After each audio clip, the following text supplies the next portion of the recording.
In this last section, we're going to continue our discussion about states of consciousness, in particular sleep. Some brain states of consciousness are outlined here. Consciousness, of course, is when we're aware of our environment and ourself. Selective attention is something that we engage in every day when we choose to focus on one thing and push other things outside of our attentional awareness. And then there's inattentional blindness, which is a failure to see visible objects when our attention is directed specifically somewhere else. Remember that sleep is a natural loss of consciousness that we experience each day. It's different from being in a coma, which is an unconsciousness that doesn't happen naturally. It's different from being under an anesthetic or hibernation that like bears go through. Before I talk to you about specific sleep disorders, I just want to remind you about the effects of sleep loss. Loss of sleep can result in our reaction time being slower than usual. This is particularly pertinent for accidents because oftentimes in an accident, particularly in a car, the accident can happen because of a slower reaction time than normal. You see that in situations where someone is texting and driving. You see that in situations where someone is drinking and driving. In addition to that, even when we're paying attention, we can experience increased errors, particularly in visual attention tasks. So being overly tired can cause us to rack up more errors. Fatigue also contributes to our being able to have reduced attention.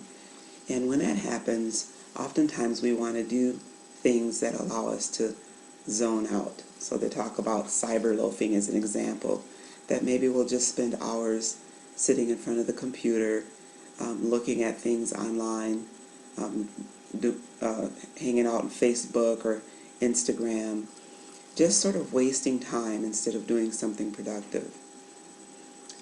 Another problem is the suppression of our immune system. Suppression of our immune system leads to increased colds and viruses. But when we don't get enough sleep, our body is not able to fight off viruses effectively as it does when we are well rested. And then finally, there's the risk of depression when we're not getting enough sleep. Again, it's possible for us to become depressed. We're not in our natural state. We're not getting the natural chemicals and reactions that we should get with a normal night's sleep. The following disorders can contribute to our not getting a full night's sleep. The first is insomnia. People often misunderstand insomnia and think of it as absolutely getting no sleep. But that is not what insomnia is. It really has to do with having trouble falling asleep or having trouble sustaining a full night's sleep. And this is a problem that recurs. People experience it night after night sometimes, or sometimes they experience it at different periods, like maybe they get to a certain month or a certain season in which they experience having difficulty either falling asleep or sustaining their sleep. Another sleep disorder that causes problems is narcolepsy. And in narcolepsy, a person has difficulty with sudden attacks of sleepiness that occur at unexpected times where the person falls asleep right in the middle of whatever they're doing and goes directly into REM sleep. As you can imagine, this is a dangerous disorder to have.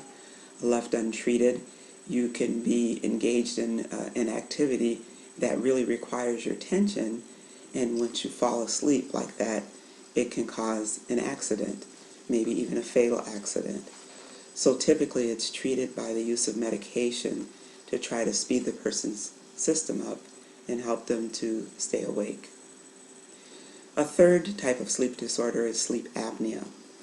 Sleep apnea is a disorder in which the person who has it stops breathing several times during the night. So what happens is they'll be sleeping, breathing fairly normally, and then they stop breathing without their awareness. They'll stop breathing long enough for their body to sort of force them into gasping in some oxygen. And so oftentimes if you're around a person who has sleep apnea, that's what you'll hear in addition to snoring. Snoring is another indicator, but you'll hear periods of loud snoring and then periods of silence, and sometimes hear the person gasping for air as they get back into their pattern of snoring. This too is a disorder that is serious. It can cause a number of health problems, lead to a number of serious health problems, and in addition, it contributes to weight gain. Your text also covers night terrors, sleepwalking, and sleep talking as possible sleep disorders. But those are sleep disorders that generally occur when a person is younger, so that they grow out of it eventually. Night terrors are where a child wakes up in a state of panic, very frightened and terrified.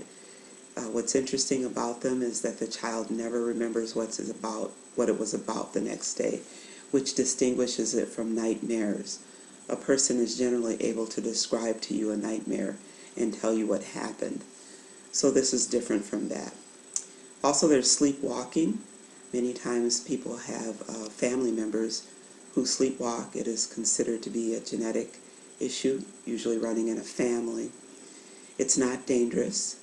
People have myths around sleepwalking that, you can't wake the person up or it'll cause them some serious harm. That is not true. It's okay to wake the person up if you want to. You do want to make sure that the person, their sleepwalking isn't leading them into dangerous behavior. If someone goes into the kitchen and turns on a fire, or if they grab the car keys and start heading for the car, you want to prevent them from doing something like that that could cause them harm. And then sleep talking. Sometimes you'll hear someone talking. They seem to be sound asleep, but they're talking. Perhaps they're responding to something in their dreams, or they're just talking about something. Your text talks about how easily we can bring things into the environment, into our dream. I don't know if you've ever experienced that. I've experienced that where maybe it's cold in the room and in my dream I'm just freezing.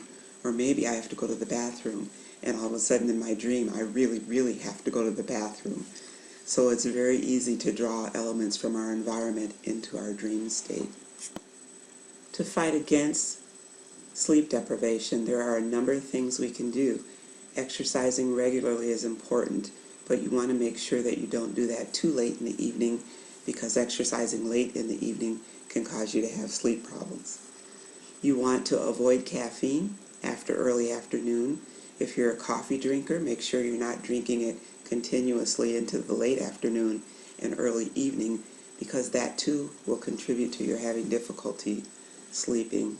In addition to that, you can avoid food and drink near bedtime, especially because a lot of things that we take in have caffeine in it that we don't think about, and so you could unwittingly take in some caffeine later in the day. An exception to having something to drink late at night is milk, and that is because milk actually helps promote sleep, so it's okay to have that. You want to make sure that you have time to relax before you go to bed at night. I know in our culture sometimes people are so busy all day long that they come home exhausted and they want to go right to bed. But sometimes that interferes with our sleep too. We might fall asleep right away, but what you find is that sometime before the night's over, you're wide awake. So try to get into a pattern of relaxation before you go to bed. Maybe have a warm bath, dim the lights, get yourself a routine that sort of lets your body know you're getting ready to go to sleep now. Sleep on a regular schedule. Sometimes people feel like on the weekends they can make up for sleep that they missed during the week. You can't make up for the sleep that you missed. And if you want your body to sleep well on a consistent basis, you need to have a regular schedule, a regular bedtime, and a regular rising time. Hide the clock face so you aren't tempted to check it repeatedly. If the clock is there, you may wake up and keep checking, and that is going to lead to disruption of your sleep. So you don't want to do that. Remind yourself that if you have a temporary loss of sleep, that's not going to cause you any great harm. You know, a temporary loss of sleep isn't so bad. It's the regular loss of sleep that is going to be damaging to you in the long run.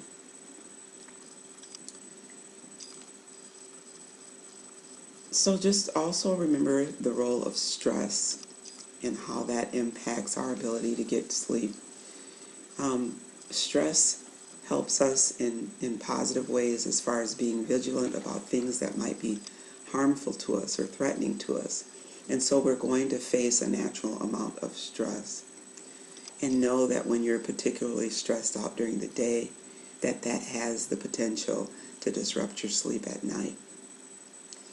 And then if there's nothing else you can do but settle for less sleep, do that. Settle for less sleep, go to bed a little later, get up a little earlier. As I mentioned before, doing that occasionally is not going to be harmful to you. Make sure that it doesn't become a regular habit. That's it for video 3. I'll see you next week in class.